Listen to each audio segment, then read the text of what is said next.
Welcome to a new edition of the brand called You. Today I have an absolute legend, someone who I hold in very high respect. Dr. Kiran Modi, welcome to the show. Thank you so much. Kiran is a PhD in American Literature from IIT Delhi. She is the founder and managing trustee of Udayan Care. She is winner of the National Award for Child Welfare in 2014. And of course, she's been awarded, recognized all over. So, Kiran, there is a story behind why you founded Udayan Care. Would you like to share that with us? Well, from childhood, I was always interested and to change it into an equitable society.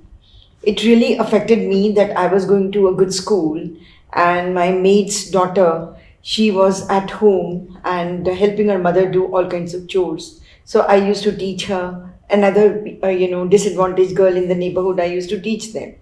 I had also set up a small library even when I was in class 3, so that more and more children from the neighborhood could come and study. But I never thought that I would make it my vocation in life. I was more interested in literature, painting, and that was my world. And of course, my family, I had 2 children, they were growing up, and looking after them was the greatest joy. A quirk of fate, and I suffered from personal bereavement. And that's when I started thinking of people who are coming from disadvantaged sector more. I'm sorry for your And loss. that's how Udayan Care came into being. Okay. So, you are changing the lives of thousands of girls. Could you tell us some of the challenges you face with some of these girls? First, tell me how you get these girls to all the centers. And then what are some of the challenges you face? Because India is still a very traditional family structure. Yeah. So actually, first of all, I would like to correct you. I don't think I'm transforming anybody's life. It's my life which is getting transformed. Well said. And the same thing I've heard from all my thousands of mentors and volunteers. Each one feels that their lives are getting transformed. We've got several programs, and one of the flagship is Udayan Care, in which we are running children's homes, and these homes are run like any family home. So just about 12 children. These are orphaned and abandoned children, and through a complete judicial process, completely under the juvenile laws of the country, they are given to us by the local child welfare committees, and then the children come to us and we look after them. Then the other program is education program for the disadvantaged girls. Those are called Udayan Shalini Fellowships. And we are also running a lot of digital learning centers and other vocational training centers, again focused on disadvantaged sector. So I'll tell you about each one of them. So before we get into that, how do you define, or how does the government define disadvantaged? So there are several definitions. For us, especially for me, any child or any adult who's not getting opportunities to grow, that is a disadvantaged person. Not necessarily economically disadvantaged. They become economically disadvantaged, otherwise they would, go to the next level. Okay. Yeah, so I think it should be an equitable society where economically, financially, intellectually, in every which way, everyone should be supported to go towards the next phase in their lives. So in the children's homes, which is called Udayan Care, these are homes for orphaned and abandoned children.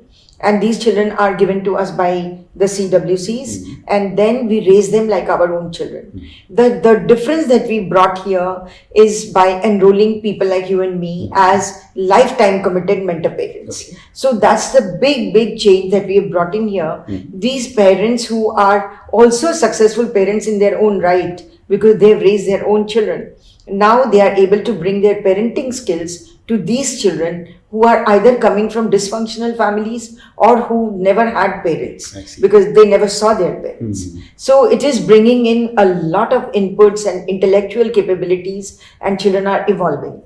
And they are put into good schools, they are given all developmental opportunities, and most of all, the mental health care and counseling. So this is how the children are, being brought up. They remain in the home while they are till 18. And at what age do you normally get the girls? See, it depends on the need of the child. I see. It could be even a 16-year-old who is coming to us. So till 18, these homes cater to the children.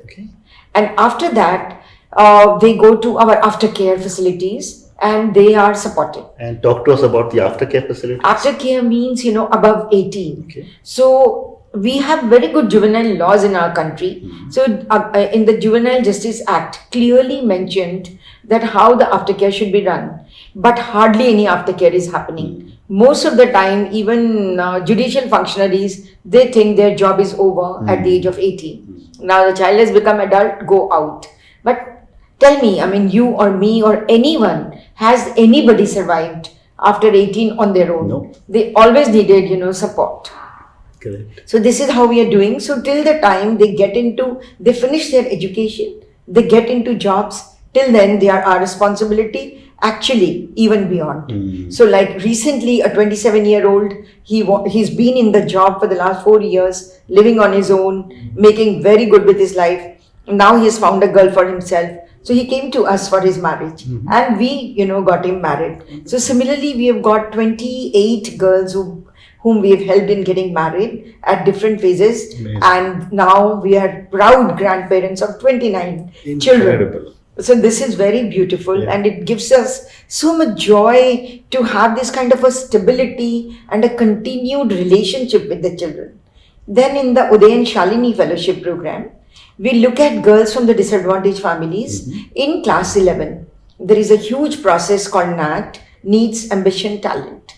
And the girls have to clear this. Then they become a Shalini. Shalini means a dignified, empowered woman. And then we provide them not only funding support for their continued education, again they are given mentors. Because in the Ghar program we realized without giving any mentoring support, no point in writing checks. Because that doesn't go very much.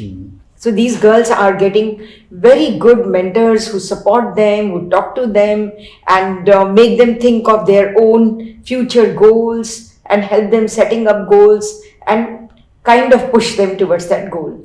So we started with 72 girls in Delhi and now we have got 9,000 girls in 21 cities. And again, my biggest joy is to get these conveners who set up different chapters. They are all volunteers. And they commit themselves for life. Incredible. And they build up the complete, ecosystem. They develop a volunteer team. They develop even donors locally. So which is the most beautiful part. Amazing. And if I can use the term Udayan graduates, what kind of roles or jobs do they go into? And do some of them come back and work at Udayan also? Yeah, so actually in the Ghar program, we raise them like our own children. And we feel before they join us, they must go out and experience the world. So it depends on the child's capability, what kind of education the child is able to finish. And suppose a girl comes to me or a boy comes to me at the age of 15, 16 and already with a very, very traumatized past and a disrupted education. Obviously, we can't take them to university. But, a child who's been with us for a longer period definitely goes to the university, becomes a graduate, then we are able to get them into better jobs. So it all depends, on the child's caliber and the past, which weighs a lot, So once they get into jobs, we are very happy that they should experience the outside world. But they do come back in the sense, we have appointed, at least 2 of our girls at different points of time. And now they are again, let go into the wider world because they must understand the competition in life. if they remain here, it will be like your own organization, like your own, family. Correct. So that's the idea. Correct. And what I'm realizing is our children are doing quite well in their jobs. Fantastic. But once you get a job, they still need a lot of hand holding. Amazing. Because the trauma keeps on coming up. One of the girls told me that when I was with you, for everything, even if something very major happened, you people always took time off, made us sit down, counseled us, heard us out. But now, after marriage and after job, the boss, for 1 minute, he can say, no, you're not doing all right, just get lost. After marriage, my husband can scream at me, my mother-in-law can scream at me. Nobody sits down and talks to me the way it was done in the children's home. Sometimes I wonder, what kind of a society are we? I agree. And are we preparing our children to face this kind of a society outside? That's true. And, 9,000 girls all graduating at different periods of time. Do you have a strong alumni network? In the beginning, when we were starting out, especially in the Shalini program, when it was 2002, the program started, at that time, we were not thinking about alumni. But in 2 to 3 years, we started thinking about alumni. So now we have, all the children enrolled with us. We are going back to locate even the earlier ones. The girls who graduated in 2007-8, they are continuously coming back. They are themselves tracing us out and coming back to give back. So they are coming in as donors. Yeah. They are coming in as resource people. And resource people means they come and do capacity building workshops with our girls. And they also come in as mentors. So it's beautiful. Amazing.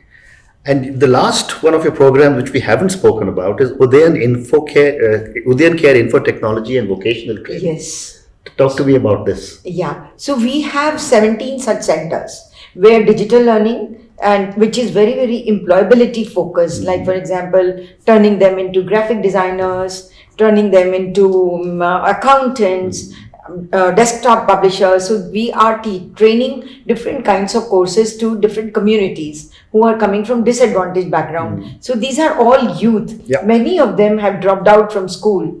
So now, not only are they trained into a proper certified course, we also have an employability cell, so where we are reaching out to the employers, getting them into internships and leading to jobs. All these children, I'm noticing, they need a lot of hand-holding, whether they are coming from our children's homes or coming from the community, because they've never worked. And work culture needs to be evolved, so ethics of the work culture, we make a lot of insistence upon Wonderful. that. So, just shifting gears a little bit, I was fortunate enough to have served on the board of the Global Alliance for Vaccines and Immunization, Wow. Gavi, which was set up to meet the 4th Millennium Development Goal of the United Nations, which was for mother and child health. Wow. And Gavi is doing a lot of work in India, again, with women and children. Are there any health challenges that you face with a lot of the girls who are with you, or they're slightly older?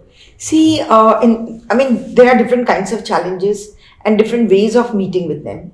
In the children's homes, we've been lucky enough to get huge partnerships with people like Dr. Dang, Dr. Marjan. So all the initial screening is done by them. And we realize a lot of children come with malnutrition. A lot of children come with TB and some other congenital diseases. And we have developed a lot of tie-ups with different doctors and hospitals like Medanta. All of them come forward and help us in looking after the health of our children. As far as the Udayan Shalini Fellowship, we do an initial screening even there with the help of the local doctors. And what we realize, many of them suffer from low hemoglobin, and because of that, they are not able to concentrate.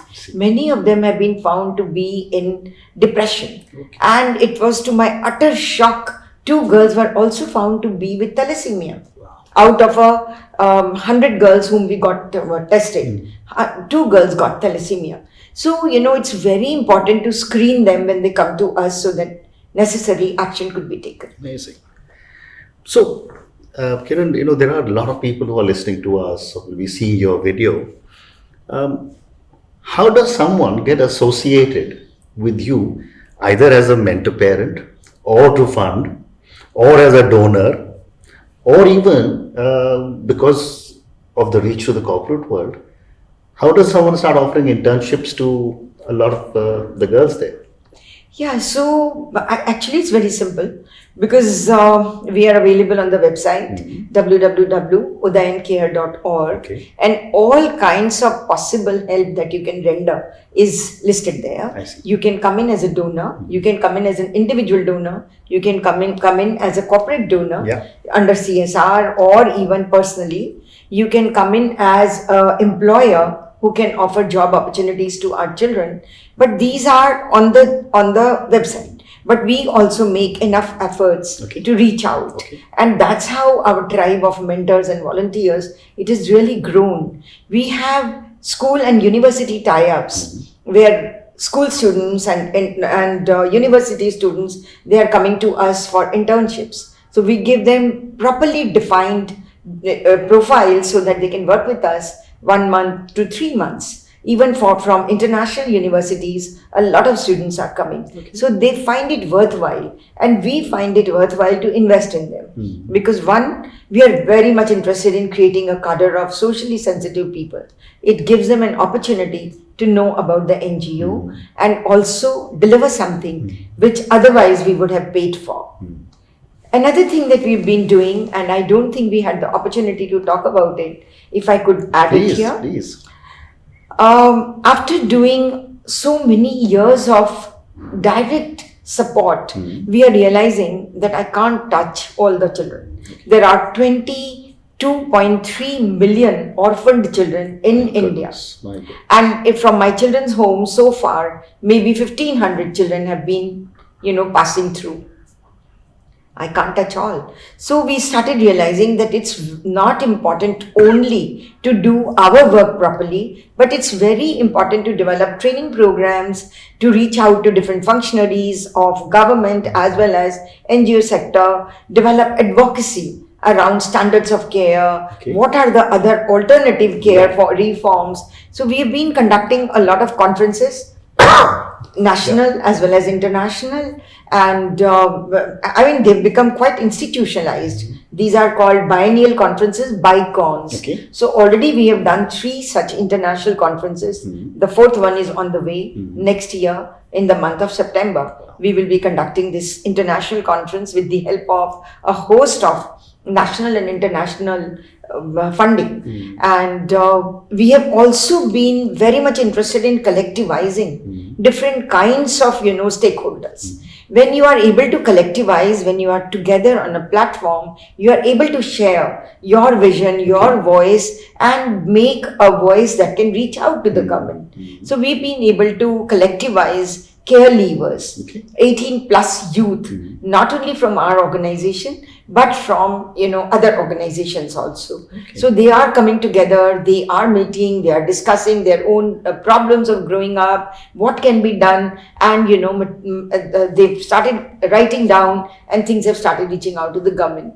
I think this is our next big thing. We've just concluded a major research with 450 care leavers. And I think it's quite a seminal work. Amazing. And already one can see the ripple effect into different states.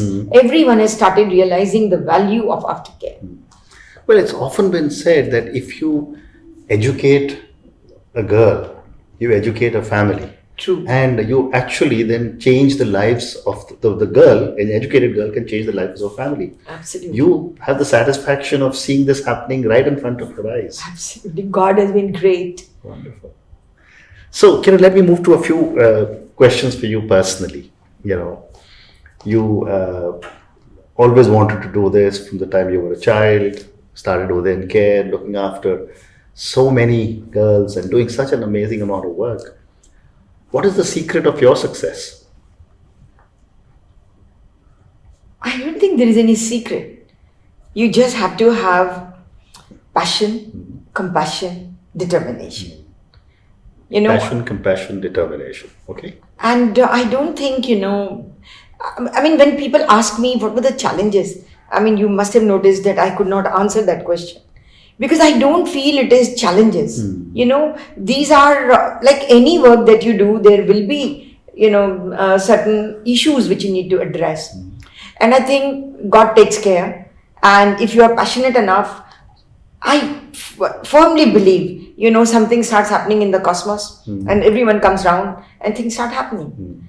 So I really don't think we have faced a lot of challenges in that sense. Okay. So I'm going to ask you one question which I ask all my guests, and it really stems from the fact that Indians particularly do not teach their children the meaning of failure. Yeah. And I'm actually writing a new book on failure also, because we're always taught first, you must be first in class, you must be ahead of the team. We see this manifesting itself on the road. Somehow my car must be right in front. When an aircraft lands full of Indians, everyone wants to get off first, etc. I want to know from you, what have been your learnings from some of the mistakes you have made? I don't know really, but I'm a very, very reflective person. Introspection is always going on. In fact, sometimes people think that I suffer from Hamletian dilemma, to be or not to be, because for everything I just keep on thinking, oh, why did I do this? Maybe I could have done that. But I think unless you reflect, you will not be able to go to the next level. And any work that you have done always takes you to the next level, because there has been some learning. It is up to you to take that learning. Correct. So, the question again for you, any regrets? Regrets? No way, no regrets. If I'm given the life again, I would be doing the same. But maybe one thing that I did was, I would do it differently. I was always given to volunteering and developing a team of volunteers, did not believe in spending too much money on professionals. So I kept on doing everything on my own, just to save that extra bit of money so that I could take in more children. But with time, I'm realizing that if you have real good professional support, you can grow manifold. But the problem is, where do you find those kind of professionals? I'm also realizing things are becoming a bit mercenary in this sector also. So it's becoming very difficult to find the kind of professionals you can afford. So when you say mercenary, I'm assuming you mean people want a lot of money to come and work. Yes, with all this CSR opening up, everywhere the money is becoming quite a major decision maker.